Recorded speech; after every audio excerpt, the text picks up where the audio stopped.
Hello, everyone, and welcome to our 11th episode of Psychology Talk. Today, we're going to talk about social anxiety. This is the topic which is very much confused with introversion or shyness. But social anxiety is much more than or is much deeper than simple introversion or shyness. It is when you feel trapped in your shyness and you just can't get out of it. This is the feeling that is deeply entrenched in your mind and you just feel that you cannot bear with it. Many people occasionally worry about social situation, but someone with social anxiety feels overly worried before or during and after any social interaction. It is actually a disorder, sometimes also called social phobia, and it is a mental health condition. It is an intense, persistent fear of being watched and judged by others. This fear can affect work, school, and your other day to day activities. And people who are actually experience this social anxiety, it's basically for them, it is very hard to even pick up a call or book an appointment. So it is so much hard to interact in any or to experience any social activity for them. So I invited today the guest who is an expert on this topic, and his name is Mark Metry. He helps his client to deal with social anxiety, and what makes him stand out is that he has gone through the experience of social anxiety, so he knows how it feels to be, and so whatever the advice he gives, it is actually coming from his own experience. He's only 23-year old, but he has achieved so much in his life. He is Forbes featured TEDx keynote speaker. He hosts a social anxiety podcast, and he's the best-selling author of "Screw Being Shy: Learn How to Manage Social Anxiety and Be Yourself in Front of Anyone." So let's welcome our esteemed guest today. Welcome to the show, Mark. Thank you for joining. Breen, thank you so much for having me. This is so awesome. Thank you. And thank you to everyone out there for being here too on this Saturday, or my Saturday here on the East Coast of the U.S. Yeah, yeah. Thank you so much for joining. I mean, it's definitely a pleasure to have you on my show and to share your experience and your knowledge on this very important subject, because a lot of people are suffering and they don't actually know what to do or to where to seek help from. So we'll just talk about it, but let's see that a lot of people have joined in and they are Yeah. so thank you all for joining us today.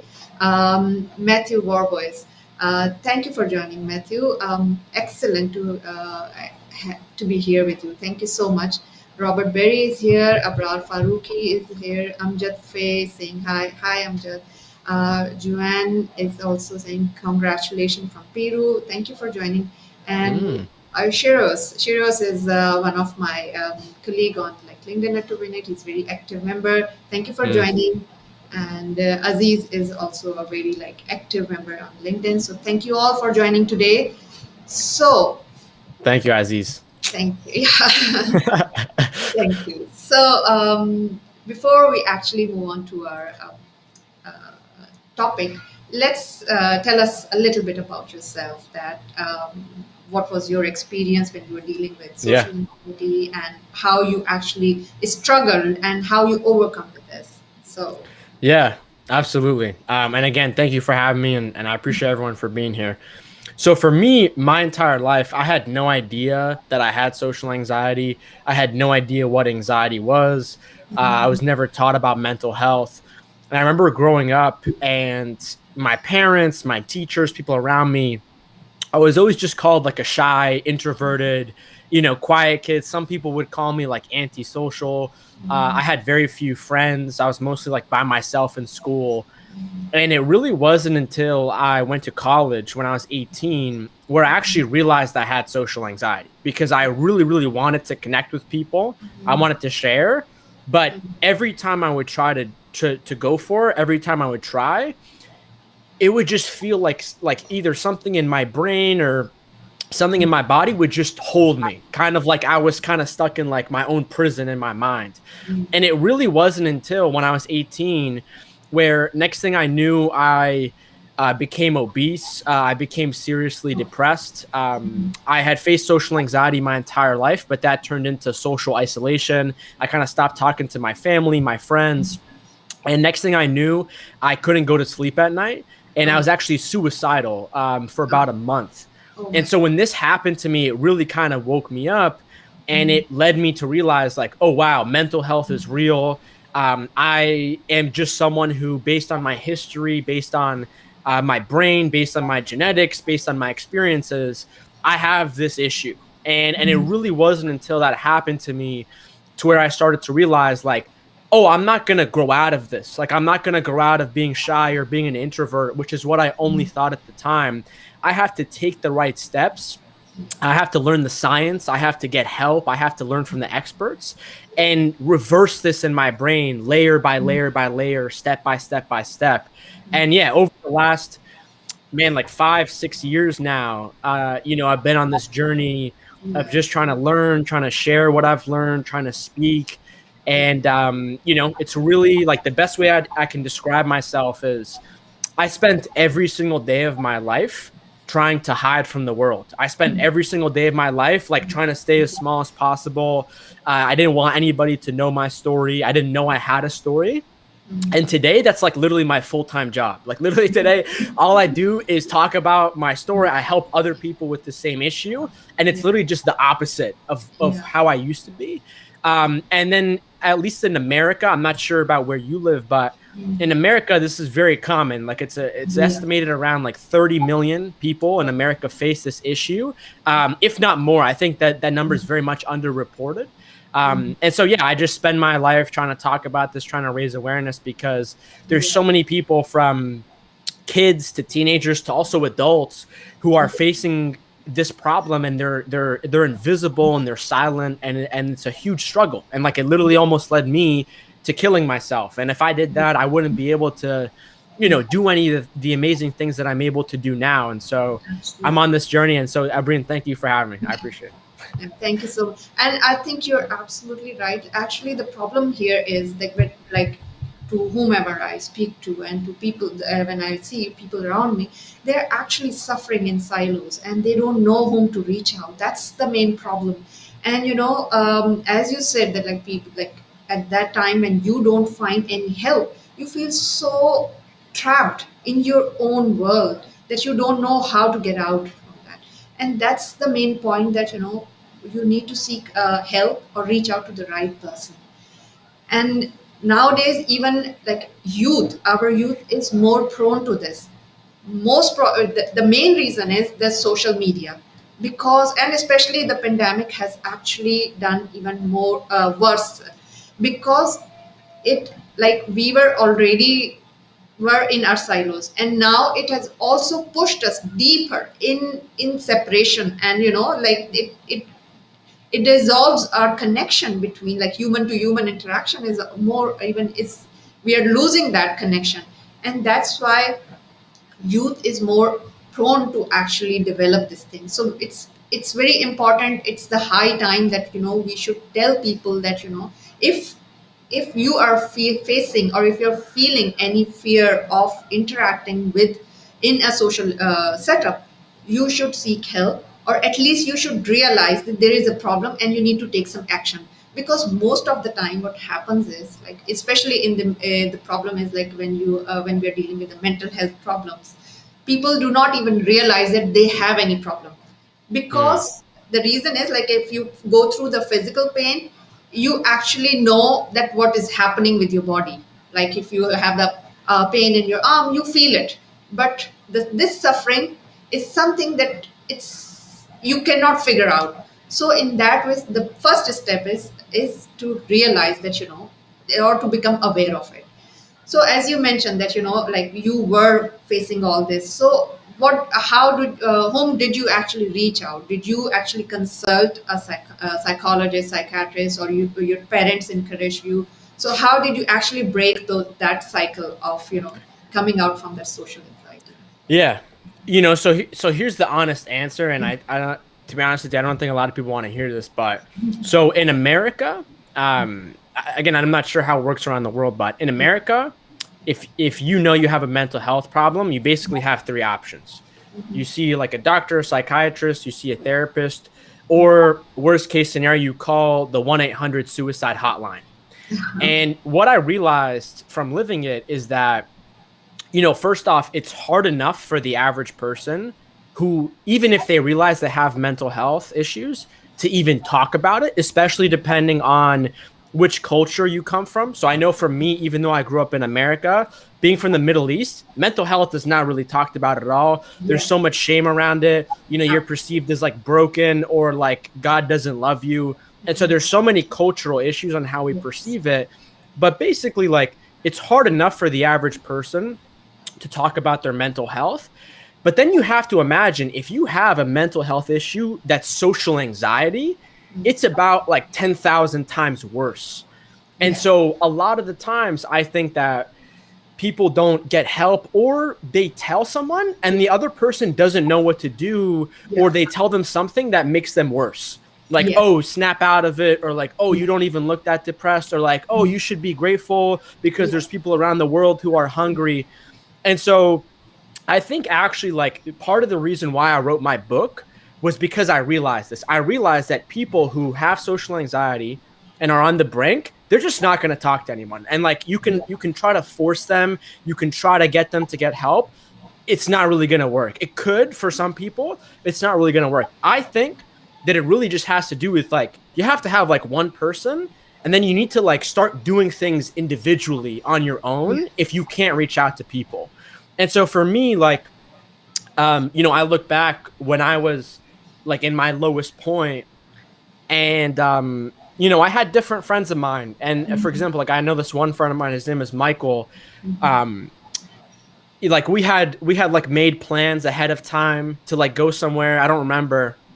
And then I remember like 1 hour or 2 hours before we were planning to meet, I texted him and I said, hey man, I don't want to go anywhere. And like, he had no idea what was happening at the time.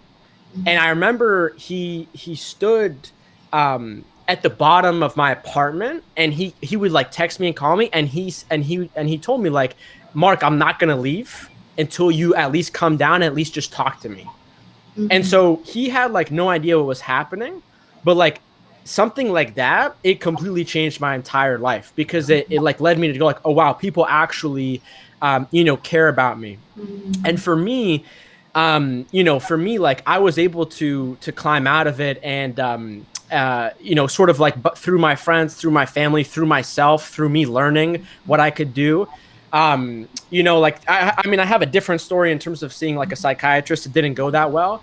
But I think the most important thing that I've learned when it comes to social anxiety is that, like, similar to what you said in terms of, like, because we can't see it Yeah. physically, it's a huge issue. And like, what I've learned is that a lot of the time, social anxiety, especially in a serious like disorder, like you said, generally speaking, it starts off from the ages between 9, 10, 11, 12, Yeah. 13. And a lot of the times it gets triggered through a variety of different things.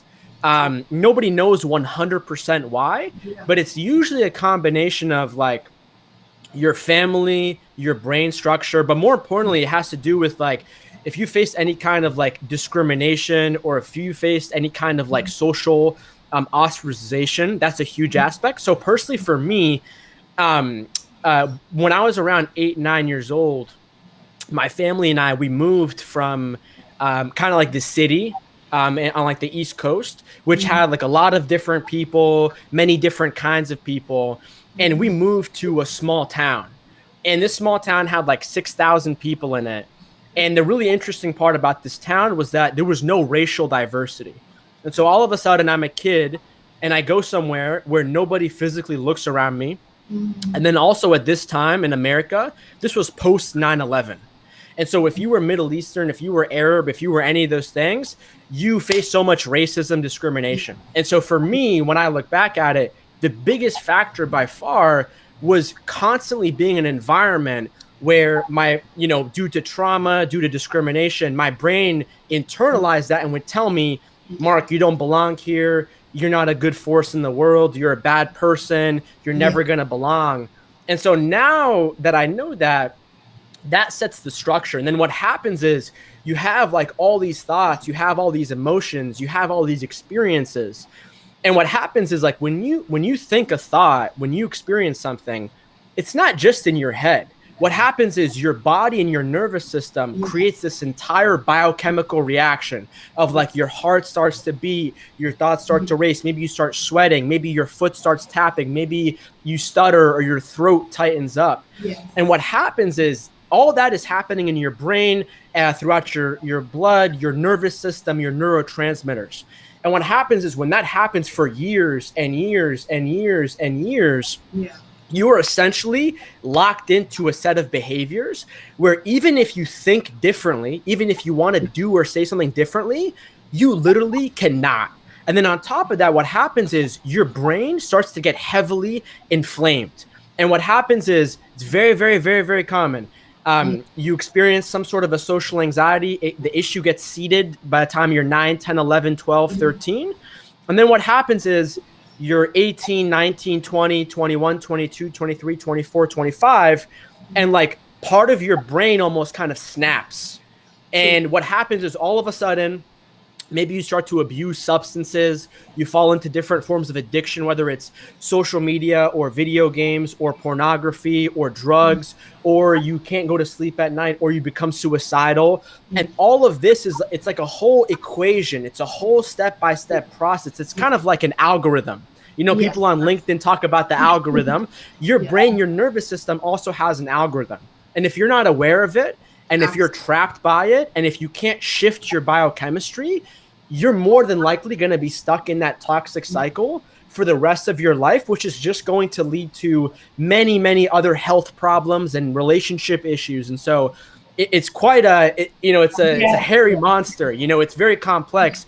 But this is the most like clearest way that I can kind of describe it for Yeah. people, if that makes sense. Yeah, of course. You define so brilliantly. I mean, like each and every step, because the thing is that, at the end of the day, whatever we are thinking, whatever we are like, experiences, it's shaping our personality. Like maybe whatever, every day when we go out, meet with people, whatever they say to us, either we want it or not, but we actually, these things sink into us and has certain effect on our personality. And that's why it is way important to actually be aware of all these things that happening around us and be stay in control. As you mentioned that, like whatever you start taking, you things like maybe the circumstances, they maybe the people, whatever they're saying, but then again your brain is actually changing the, not only the thoughts, but in actually, in actuality, in physical sense, because whatever the thoughts we have, generates certain electric charge, and it creates certain path, and like whatever, like the way we think, it actually changes the physical, uh, the entire physical thing of our brain. The connections are actually deeply rooted. So it's very important. Basically, the first step is to be aware of whatever is happening. Like a lot of people may take it like whenever they are feeling that they are unable to go outside and meet with people, they feel the shyness, and they feel the heart is pounding very fastly. And so these are the things they need to be aware of it. Because if you are an introvert person, if you are a shy, you wouldn't have these symptoms, these physical symptoms, very intense symptoms. So if I think the one thing that one person, anyone should be aware is, like if you have these physical symptoms and which is affecting you in day to day lives, then you need to realize that this is the time you need to take some action. And then that action could is first action, as you all said brilliantly, that it starts from within. You have to take this step. No one else would tell you. People may be caring about you, but if you are not taking a step, you can't do anything. You would be a couch potato anyways. So it's better to take the step. You may feel the step would be very difficult to take, but again, if as you said, that there could be suicidal thoughts, or there would be people usually think that they cannot move further in their life. But the thing is, suicide is not an option, or giving up is just not an option, because you will miss out a lot of things in life you could have achieved. So always Yeah. seek out help, and not necessarily from the friend, or from the professional. Even if you don't want, at least read some material on the internet, find out that okay, this could happen to you. So this is very important, that seek the information and then approach the right person. Because as you said, because if you reach out to the wrong people, they will actually they're going to curse you more, and they're going to actually push you in the well to actually be surrounded in the darkness. So reach out to the right people is very important.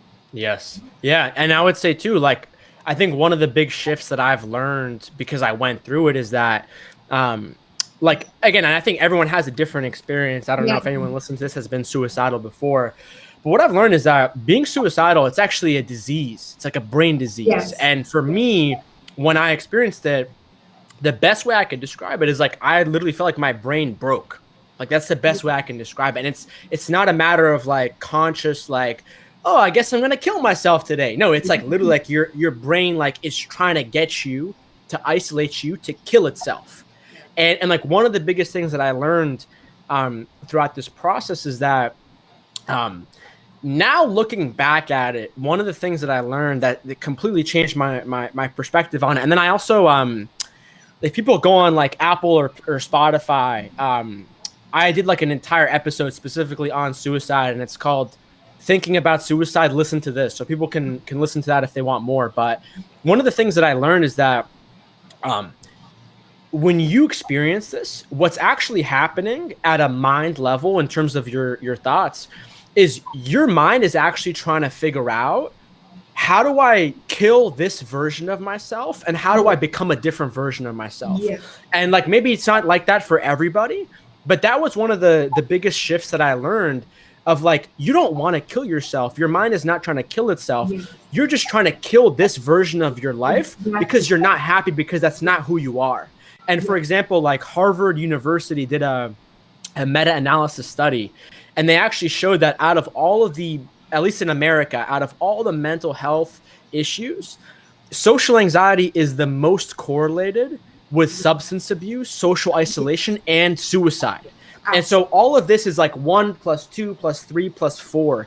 And what I would say to people too is like, there's never been a better moment than to start now, because the Yes. earlier you start, the easier it's going to be. Of course, when you start, it's always going to be hard because if you've lived your life, if your nervous system has been operating, if your brain has been operating in a certain way for 10 years, at the start, it's going to be very, very, very hard to change that. And so that's why I tell people like, you need to learn, you need to go outside of yourself. You need to realize that you don't have all the answers, and you need to learn from experts, because what I've learned is the most powerful things that I've learned about social anxiety, it's not common sense.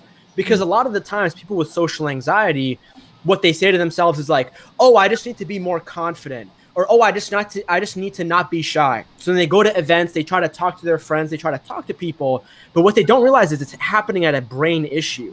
And what happens is you can change everything about yourself, but if you don't change your brain, if you don't change your mind, the same experience will happen again and again and again and again and again. Yeah. And so the biggest thing that I would say is like you need to realize that you don't have the answers, and most of the things that work the best for social anxiety you're not going to figure them out by sitting in your room alone. Like, you need to Yeah. research, you need to learn from doctors, you need to learn from neuroscientists, you need to Yeah. learn from authors, people like me, Yeah.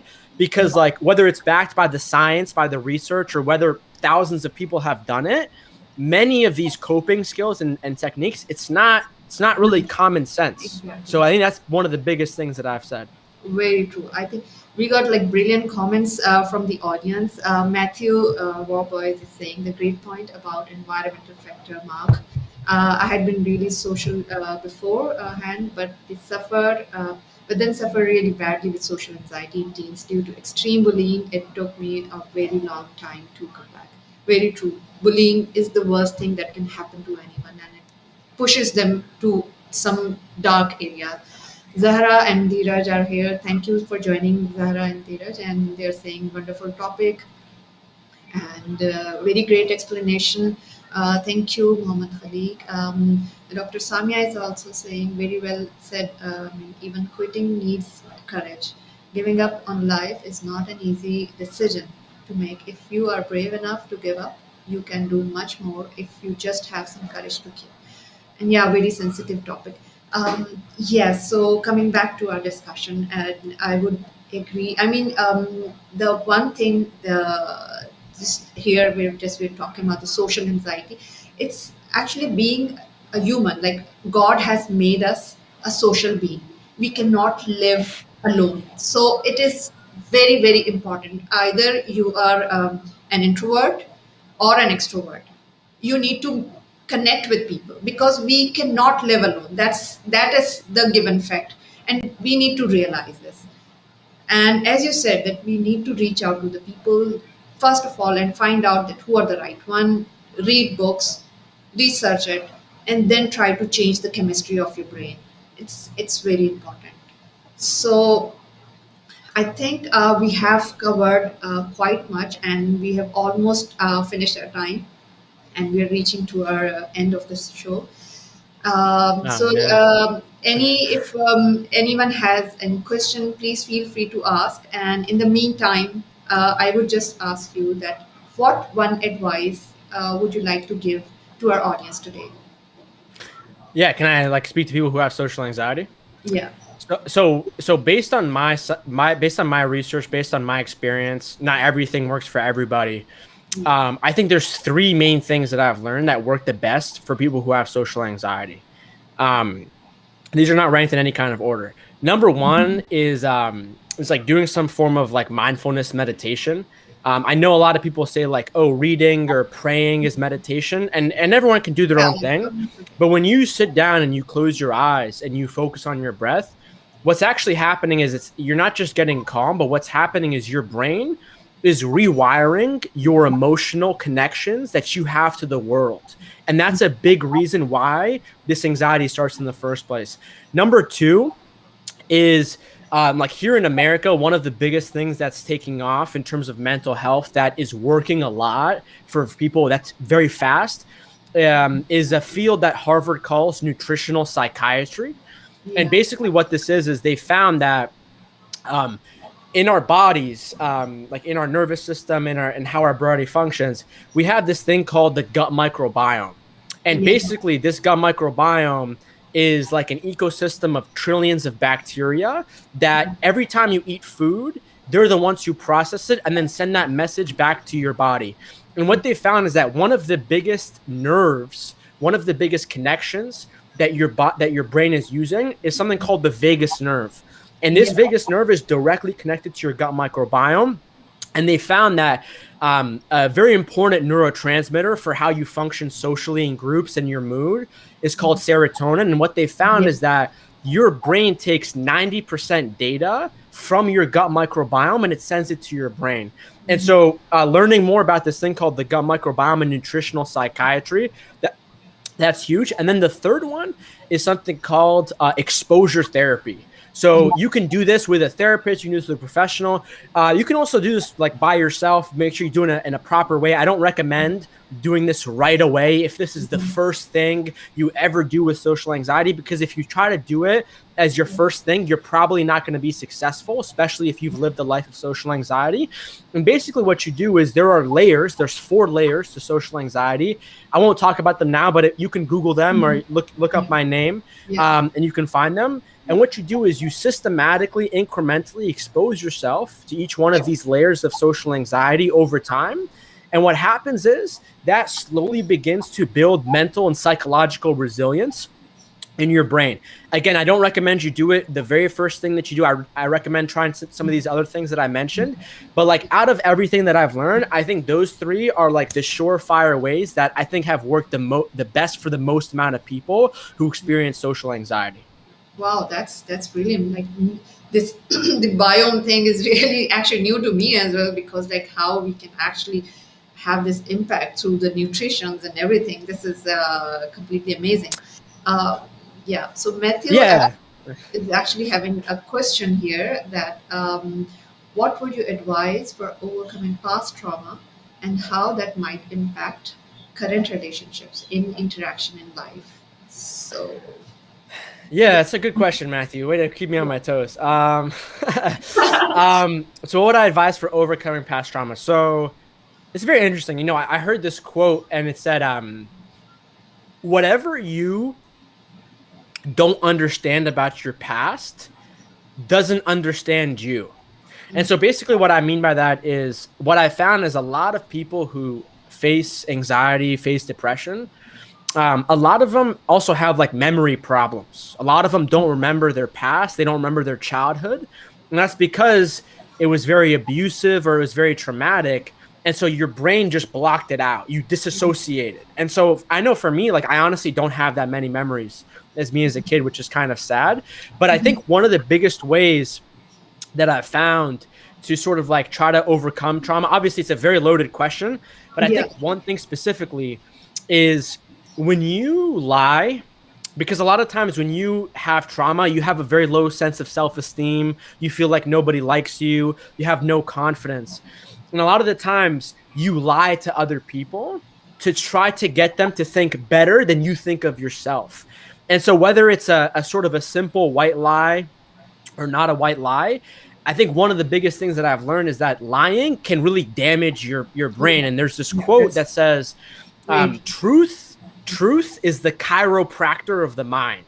So like Yeah. the same way that in our bodies, like our skeletal system, our Yeah. bones, our back, our spine, it's what holds our body up. That's what the truth does, but in our mind. And so Yeah. I know for me, one of the biggest things was like sitting down with a journal with myself and asking myself, like, what areas of my life am I not being truthful? Who have I lied to in the past and about what?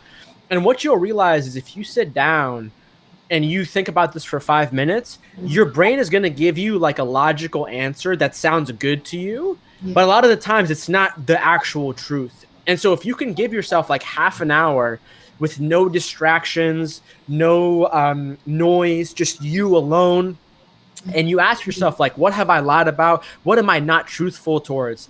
A lot of times you're going to learn a lot about yourself, and the more you learn about yourself, it's almost like you go back to your past and like you're digging and you Yeah. dig and you dig and you dig, and again, it's not, you don't have to focus on your past all the time. And then other than that, I totally Yeah. agree with Zahra. It's talking about Yeah. That is my comment. psychotherapy, Yes. cognitive behavioral therapy. A lot of these things are very, very good that you can do with Yeah. a professional. Yeah, I would also say here that trauma is something that means that it is so traumatic that we do not want to accept it. So that's the main thing.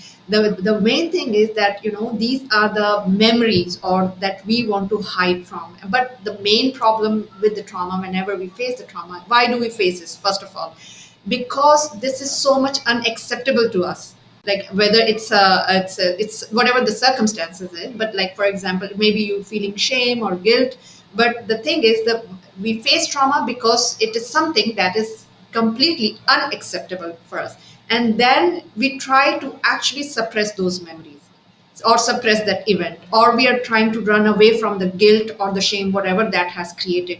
So one thing is like for important, very important thing is like if you have realized that this is something that you're facing, because most of the time, as like Zara said, that you need some psychotherapy sessions to figure out that why this is happening. But for example, if something like if you're facing a problem in a relationship building, so you need to consult it. But then again, try to, as Mark said, that you need to figure out yourself, journal your thoughts, that where is the main problem, what memories you're trying to run away from.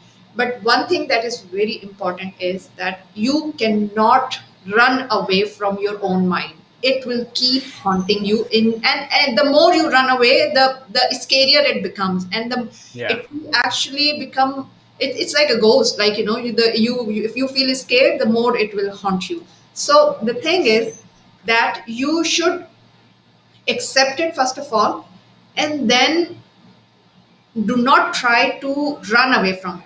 It's okay, like if you have shame or guilt or whatever that memory was, accept it, go through it as a third person. Just try to detach yourself, and then like journal your thoughts. Try to do it again and again. And in that, like you cannot do it all alone. You will definitely need some professional help, especially when dealing with trauma.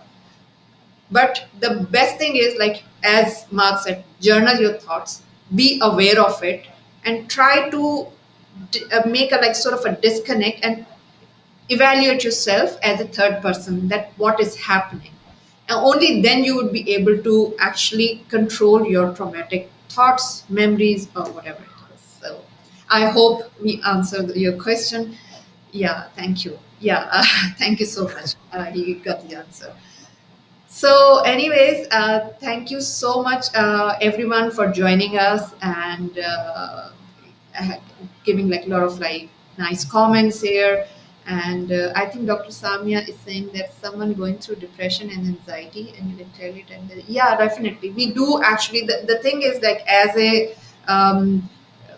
how you can, sorry, convince them to get help. Okay, like if someone is going Mhm. through the depression, and we know that they are going through depression, it's like we do need to reach out to them and try to do not judge them, or just tell them that okay, we are there to help them out. And do not like one thing that, because I have also suffered like major depression in my life. But the thing is, like at that point in time, we do not have the energy, we try to seclude ourselves from every other person, no matter how people are trying to be to make us feel that they are caring, and they are trying to, but we try to put ourselves away from this. So one thing is, like we can actually, as if we see that someone is going through depressive episode, we can reach out to them, make them realize that they need to come out from this, and okay, you're there to help them. But one thing is for sure, that if they are themselves not willing to come out, you cannot help them. You can just reach out to them, you can guide them, but at the end of the day, they need to come out themselves. I mean, the only way is you can just guide them, you can show them that they are going into a wrong direction. You can just guide them. Okay, come on, you need to start having more social interaction. You need to pull them out. But again, eventually it's their responsibility. If they have to come out, they have to pull themselves off from them. So Yeah, and if I can say something real quick, yeah. it's a very tricky, question because, like you said, like you can't force someone out, and if anything, if you force someone like too much, if anything, it Yeah, actually creates more resistance. But I think absolutely. one thing is like I have a friend of mine who became very very depressed when quarantine COVID started, and like literally every single week I would text him and he would never respond to me, but Yeah. every single week I would just text him, text him, text him, text him, Mm. text him, text him, text him, text him, text him. I think like the middle of this year, I had an honest conversation with him, and he told me that he was literally trying to kill himself. And he told me that when he saw my text messages that weren't forceful, like why aren't you responding? Like you're so rude. No, but like Yeah, to tell him like exactly. tell him like hey man, like if anytime you need to talk, you need anything, let me know. just asking them, even if they don't respond, that means a lot. And you have no idea how much that is. And the second thing is too is like, um, I think trying to like just make sure that you prioritize the relationship that you have with the person is so important, because if you prioritize the relationship with the person, then eventually when they are ready to talk, they're going to come and talk to you. But if they feel like you were rude to them, or they were rude to you, or you tried to force them, they're not going to do that. And so it's very Yeah. important that like no matter what happens, you need to like make sure that they get it in their head that Yes. you're their friend no matter what. And if you can do that, then you can slowly start to have conversations, and you can ask them questions. And when you ask them questions, just try to listen to them. That's it. Like you don't like, I Yeah. think a lot of times when people in this situation, they're like, "Oh, you need to motivate someone." A lot Yeah, of times you don't exactly. need to. You just need to give them space and ask them questions and let them talk and let them feel valued. And if you can do Yeah. that, the value of that is immeasurable. Yeah, that's perfectly fine. I mean, this is how something you just don't have to force them. As like you may, as you said, like you give them message, text them every day, but don't make them feel that you are actually forcing them. It's a very subtle sort of a relationship, or it's a very time that it's very sensitive. It becomes very sensitive because they are the ones. If you force them, it's easy for them to actually block you also. So it's Yeah. you have to play very carefully and tactfully with them. Yeah. Yeah, and I would say too, like if you live with them, or like if it's your kid, or if it's someone you see, what I also think really works really well is like you being a living example.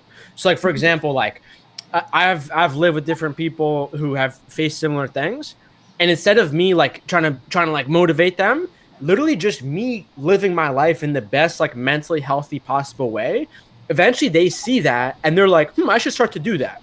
And so what I would say is like if you are a living example, that's going to motivate them intrinsically without you even saying a word. So if that's the Yeah. situation, I think that's huge. Yeah, absolutely. Absolutely right. So I think it's time to say goodbye. I mean, this is a very important and sensitive topic. I think if we keep on talking, we can keep on talking and talking. I could And talk about it, yeah, for four yeah, hours. definitely. So I think we need to say goodbye at the moment, and maybe we'll continue with some other episodes or so. So Yeah. I thank you everyone for joining us today, and most importantly, thank you, Mark, for actually Thank you. sharing wonderful experience and knowledge with us. I mean, you share brilliant insights today. It's really an enlightening episode, definitely. So thank you so much, and goodbye, and take care. Bye bye. Bye.